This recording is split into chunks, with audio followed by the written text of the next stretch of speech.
Hello, you're joining Tandy at TQ Mosaics, and this is part of a 8-part series where you'll be following me making this small mosaic piece.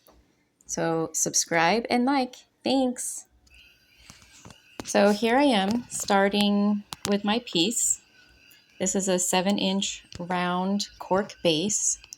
This will be a wall hanging, and my client asked if I could do these particular white flowers and use this tile.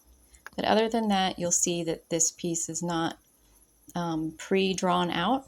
I'm just letting it flow as I like to do my abstracts. So here I made these white flower petals using tile. And I'm adhering them with the glue. It's a clear Gorilla Glue, and you can find it at many stores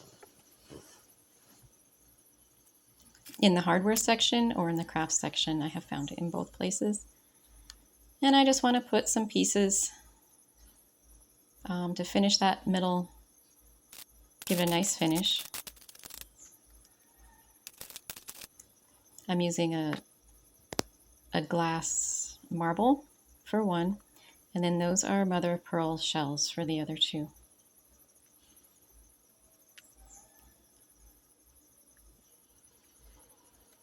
In this piece, I will not be using grout, so that's why I wanted to use the clear glue. So now, follow for episode 2. Thanks.